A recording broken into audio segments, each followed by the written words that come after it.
उतरता क्रम कसा लावायचा हे आज आपल्याला शिकायचं आहे. इयत्ता तिसरीचा हा जो घटक आहे चढता उतरता क्रम आज आपण पाहणार आहोत. संख्या कोणत्या दिलेल्या आहेत बघा आपल्याला 55, 63, 40 आणि 80. तर या चार संख्यांचा आपण चढता क्रम पाहूया. मग चढता क्रम कसा ओळखायचा मुलांनो, तर दशक स्थानची जी संख्या सगळ्यात लहान असेल त्या संख्येला आपण 1 नंबर लिहूया. म्हणजे कसं बघा 8 दशक, 4 दशक, 6 दशक, 5 दशक. मग सगळ्यात दशक कोणत्या संख्येचा लहान आहे? 40. 4 दशक म्हणजे 40 ही संख्या आपण 1 नंबरला लिहिली. त्यानंतर कोणत्या संख्या दशक लहान आहे? उरलेल्या 55. बरोबर म्हणजे 5 दशक आहे की नाही, म्हणजे 55. 2 नंबरला संख्या कोणती लिहिली? 55. आता या दोन संख्यापैकी लहान दशक कोणाचा आहे?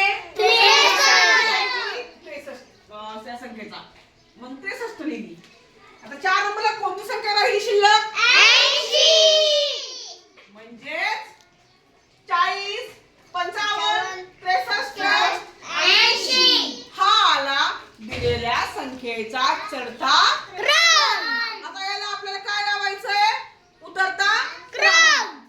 तर चढता क्रमच्या अगदी उलट आपल्याला उतरता क्रम करायचा आहे. सगळ्यात मोठा दशक कोणाचा आहे? 80. नंतर 63. बरोबर. नंतर 55. अगदी बरोबर. आणि सगळ्यात शेवटी 40. समजलं का तुम्हाला? हो. चढता क्रम आणि उतरता क्रम कसा केलेला आहे? समजलं का?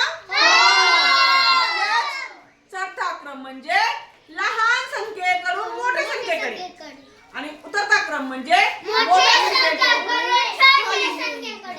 मोठ्या संख्येकडून